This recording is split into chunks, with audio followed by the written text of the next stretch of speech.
Francis Bacon, 1561. No es el mismo que vimos en otro capítulo anterior, este es otro Francis Bacon. La historia lo declara hijo de Sir Nicholas Bacon y Lady Anne Cook, pero las murmuraciones de la corte anunciaron que había nacido hijo de Isabel I de Inglaterra y del favorito de los favoritos, Sir Robert Dudley y conde Leicester. Francis Bacon nació en el año 1561 y hay que recordar primeramente que el año anterior, o sea en el 1560, la reina y Dudley hicieron varios intentos de unirse en matrimonio secretamente. Todos los intentos fracasaban porque la reina dejaba de acudir a las citas clandestinas. En la última de estas, habiendo ella prometido solemnemente que acudiría, Dudley se cansó de esperar y ya cayendo la noche, despidió al juez y se disponía a retirarse cuando llegó la reina. Se había apresurado únicamente para decirle a Dudley que la disculpara, pero que inconvenientes insuperables de la corte le habían impedido cumplir su palabra y lo habían estropeado todo. La reina entró al coche, blindado de cortinajes, y juntos desaparecieron en la noche.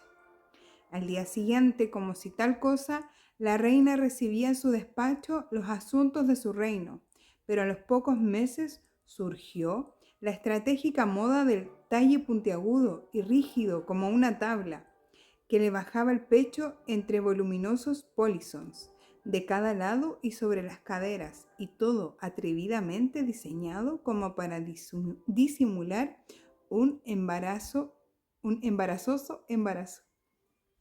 La reina, al fin y al cabo, desistió de toda idea de matrimonio. Isabel valoraba demasiado su derecho de reinar a su antojo y sin interferencias, y continuó apodándose la Reina Virgen.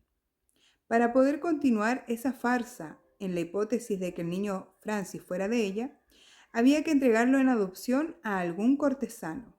Más adelante veremos cómo todo iba comprobando la verdad. La verdad que siempre está a la vista del que tenga ojos para ver. Francis Bacon nació pues en el año 1561. Como quien dice, por esos mismos días, resultó ser lo que tenía que ser, un muchacho excepcionalmente inteligente. Entró a la Universidad de Trinity a los 12 años de edad y a Cambridge 3 años después. No había cumplido los 16 años cuando ya le había tomado aversión a la filosofía de Aristóteles. La encontraba estéril y desprovista de todo lo que pudiera beneficiar prácticamente la vida del hombre. Al terminar las universidades, los señores Bacon lo enviaron a París, bajo la tutela del embajador inglés, para estudiar política y diplomacia. Allí se interesó en la ciencia experimental, emitiendo un concepto radicalmente nuevo sobre el objetivo del saber humano, y expresando que en la antigüedad el único fin era el de descubrir nuevos argumentos verbales, en cuanto que la ciencia moderna buscaba vencer y dominar la naturaleza, arrancándole sus secretos, no por medio de eternas palabrerías, sino por la experimentación, la unión de la teoría y la práctica, el conocimiento y la técnica. Como verás, era el mismo objetivo que lo impulsaba a través de todas sus vidas. Comenzaba ya a escribir su magna obra, Instauratio Magno de Dignitatis Scientiarum. Oh, qué difícil su nombre. Destinado a devolverle al hombre su autoridad sobre la materia.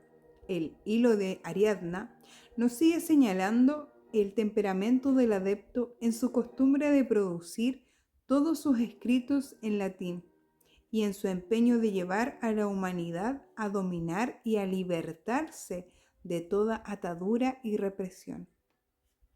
La muerte de Sir Nicholas Bacon lo obligó a regresar a Londres, donde encontró el testamento de su padre.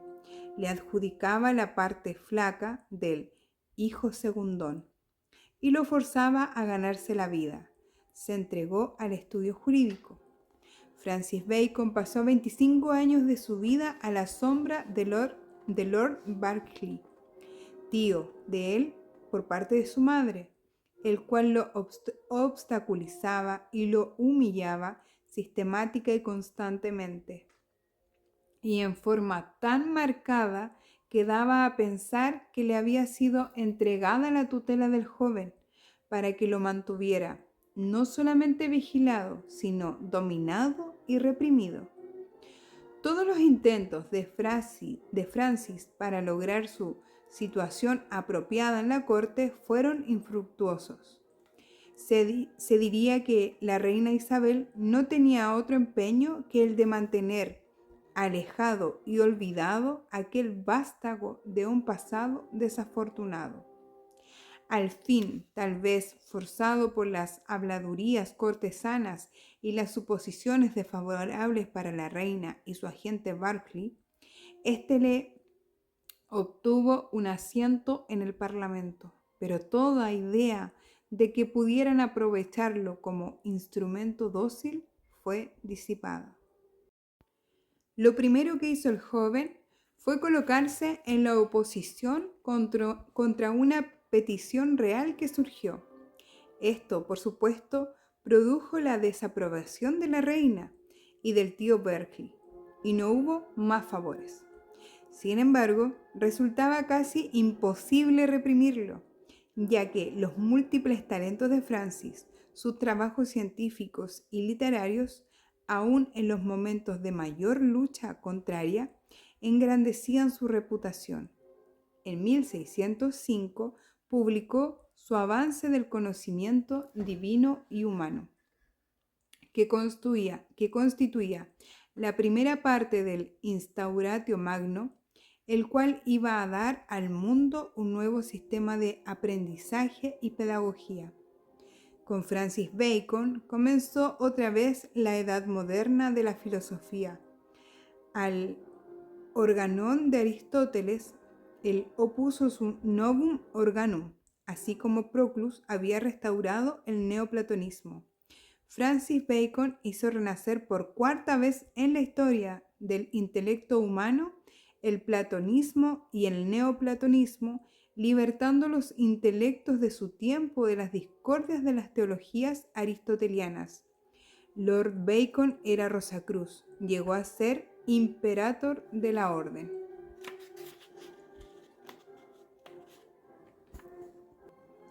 La Vox Populi continuaba murmurando acerca de Francis Bacon y aseguraba que las comedias habilísimas que lanzaba un tal William Shakespeare no eran sino de Francis Bacon. El que firmaba las obras, o sea, William Shakespeare, que en ellas aparece, era hijo de un granjero de Stratford-on-Avon. No era exactamente un campesino, ya que había desempeñado algunos cargos municipales en dicho pueblo, pero tampoco era una persona que pudiera dispensarle a su hijo la suficiente cultura para que éste se expresase en los términos poéticos y eruditos del teatro shakespeariano. También podría el hijo del granjero conocer la vida cortesana y nobiliaria, ni mover en ella sus personajes con familiaridad y soltura que evidencian las mencionadas obras. El William Shakespeare que firmaba las obras se ganaba la vida trabajando de portero en un teatro. Algunas veces, y debido a una emergencia, desempeñaba algún papel insignificante. No es difícil deducir que en Francis Bacon aprovechara la amistad para llevar sus obras al teatro a través de este canal. Son 30 y pico piezas que traen la atención de una situación humana o social por las cuales siempre trabajó el adepto, y por él, Francis Bacon. 30 y pico de obras que manifiestan una continua corriente de la ley de la vida.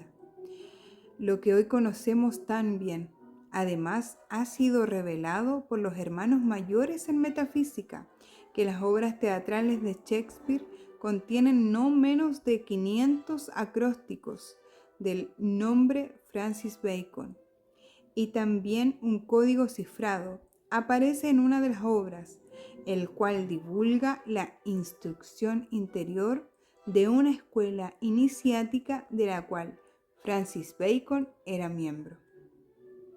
Se ha dicho de paso que este señor es autor de un código cifrado que es aún hoy en día autoridad mundial. A la muerte de la reina Isabel de Inglaterra, ascendió al trono el rey James I, lo cual desalojó automáticamente la resistencia contra Francis Bacon, y este fue nombrado procurador. De allí a fiscal de la corona, a lord guardián del sello real, y de allí a canciller. Todo en menos de 11 años, además de que simultáneamente le fue otorgado el título de Lord Leburam y 3 años más tarde de Vizconde St. Albans o Ariadna. Los envidiosos andaban muy industriosos, lo atacaron, lo calumniaron y lograron encarcelarlo en la Torre de Londres Bacon.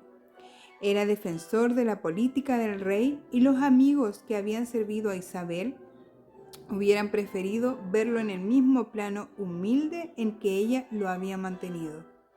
El rey lo liberó y lo exculpó, pero Bacon se retiró a la vida privada, donde continuó escribiendo su Instauratio Magno y las comedias de condiciones sociales que había que corregir. El hilo de Ariadna nos lleva a la iglesia de San Miguel de Verulam, en la catedral de St. Albans, donde se dice que fue encontrado el cadáver de Francis Bacon, pero que la murmuración asegura que no existe, ni jamás existió un cuerpo en esa tumba.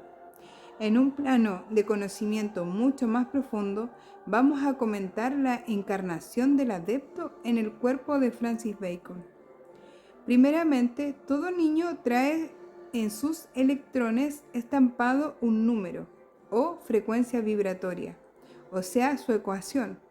Esta rata vibratoria se repite en los sonidos que componen su nombre y apellido.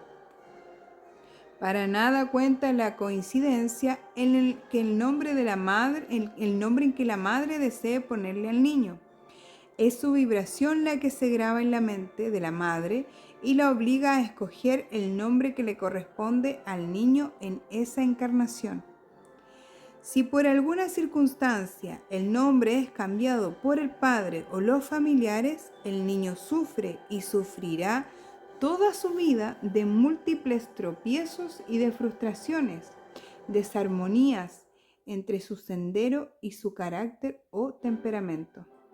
A veces constituye esto un grave atraso para el individuo. Con frecuencia, la persona que cambia de nombre y logra restituir su encarnación al carril que le corresponde para cumplir su destino, las fuerzas electrónicas no saben nada de eso que en la Tierra se llaman condiciones morales o moralidad. Solo la ley de atracción gravitativa o actúa para llevar cosas a su punto de armonía. Si al ego inferior de Francis les correspondía nacer en la mujer más destacada, en el imperio más poderoso de la tierra, se le originó un cataclismo al imponerle un descenso vibratorio con el nombre Bacon, el cual había llevado 3 reencarnaciones anteriores. No puede repetir un paso ya superado sin atraer al presente las condiciones indeseables de las cuales el ego se ha graduado ya, espiritualmente, intelectualmente. Francis cumplió lo que venía a hacer. Físicamente sufrió un constante trastorno hasta el punto de tener que regresar a Verulamium y al nombre de St. Albans, que le había correspondido tantos siglos antes. Ha podido ser rey de Inglaterra, el primer rey metafísico, y haber cambiado el giro de toda la tierra de allí en adelante, lo cual es posible que fuera la intención del adepto, quien tuvo luego que volver casi sin treguas. Estos trastornos ocurren más a menudo de lo que creemos posible. Muchas veces la máxima, aquella el hombre propone y Dios dispone, se convirtió en un Dios propone y el hombre dispone, haciendo de las suyas, metiendo la pata en su espantosa ceguedad. Y con infinita paciencia los maestros y los avatares enderezan y ajustan las cargas torcidas más allá de la ley si fuera posible. Qué fuerte la información que nos entrega la maestra con esto de las cargas energéticas finalmente que se generan al cambiar el nombre de la persona, ¿ya? Y se ve mucho eso hasta el día de hoy, que las personas habían nacido con un nombre y le cambiaron, y ahí ya le cambiaron no la historia de vida en sí, pero sí cierta parte del aprendizaje, ¿ya? Porque como almas decidimos venir a vivir ciertas cosas y esos cambios de nombre influyen mucho en el aprendizaje que vayamos a tener en nuestra existencia. Así que anda averiguando de tu nombre, anda averiguando si realmente fue ese tu nombre, si era el nombre que quería ponerte tu mamá. En mi caso, por ejemplo, a mí me cambiaron, no me cambiaron el nombre, pero mi madre decidió nombrarme con otro nombre y no con el que ella tenía por cumplirle a alguien. Me pusieron otro nombre, pero no era el que yo traía destinado. Bendito Dios, mi madre me contó esa historia y ya pude rescatar mi nombre real. Y eso es lo que me ayuda finalmente a generar esa vibración. Ahora, por ejemplo, cuando esto es una magia que te voy a dejar acá de regalo, para ti que vas llevando esta lectura, cuando tú quieras invocar tu ser superior, nombra las vocales de tu nombre. Por ejemplo, si mi nombre es Carolina Paz, yo diría A, O, I, A. Es los nombres, las vocales de tu primer y segundo nombre. Por ejemplo, es A, O, y haces esa vibración. Literalmente estás marcando al universo que se conecte con tu ser superior, ¿ya? Y ahí se hace una conexión donde también se te va entregando cierta información. Hay que entender, gente, que por ejemplo estos maestros que hemos visto acá en este libro son iluminados o son seres que han venido a avanzar la humanidad, ¿no? Han tenido siempre el conocimiento. Nosotros tenemos esos poderes, pero no desarrollados como ellos, porque nosotros venimos acá a generar la conciencia para también ir desarrollando nuestros poderes, ¿ya? Pero es entender que todo en el universo tiene vibración, ¿ya? Y que la guía, cuando tú la invocas, la vibración llega y te va a llegar no tal cual como lo vivían estos maestros, sino que te va a llegar como ideas, como mensajes. Muchas veces las enseñanzas son a través de una película, de un video, ¿ya? ¿Por qué? Porque el universo siempre nos quiere responder, ¿ya? Cuando yo hago esta invocación con mi ser me va a querer responder de alguna forma, pero hay que estar atento a las señales. No va a ser una respuesta como la que nos enseñan acá estos maestros, sino que va a ser así, de esta forma, como pensamientos, como ideas, como grandes ideas de pronto, o en videos o en libros, pero de alguna forma nos van entregando la enseñanza que tenemos que ir siguiendo, ¿ya? Por ejemplo, hace muchos años atrás, te voy a contar otra historia. Yo estaba con un tema económico muy grande, y vivía en una casa que era mía, pero que no estaba a mi nombre. La casa era mía, pero no estaba a mi nombre. Y yo pregunto, yo digo, ¿cómo puedo solucionar esto? Y de pronto así una idea, vende esta casa. Y así como podré venderla, empecé a averiguar y la pude vender. tuve que hacer unos trámites, pero la pude vender y con eso ya saqué un dinero que requería. Entonces, así nos llegan las ideas luminosas, ¿ya? Yo vivía ahí, nunca se me hubiese ocurrido vender esa casa. ¿Por qué? Porque mi mente estaba trabada pensando que como no era mía, no podía hacer nada legalmente para poder recibir mi casa, ¿ya? O sea, era mía, pero no legalmente. Y no se me hubiese ocurrido. Y mira, se me llegó esa idea, se me llegaron las personas correctas y pude hacer lo que correspondía. ¿Sí me explico? ¿Qué tuve que hacer? Nada, solamente escuchar, solamente dejarme guiar. Y todas esas conexiones las hago así, en vibrato, ¿ya? Llama a tu ser superior y pídele respuestas. Y te van a ir llegando ya sea de la forma que te he explicado acá. Así que si llegaste al final de esta lectura y viste toda esta información, coméntame acá abajo porque eso me ayuda mucho a mover mi canal. Dale a la campanita, comparte, sígueme, ¿ya? Y me hace saber qué te ha parecido toda esta información.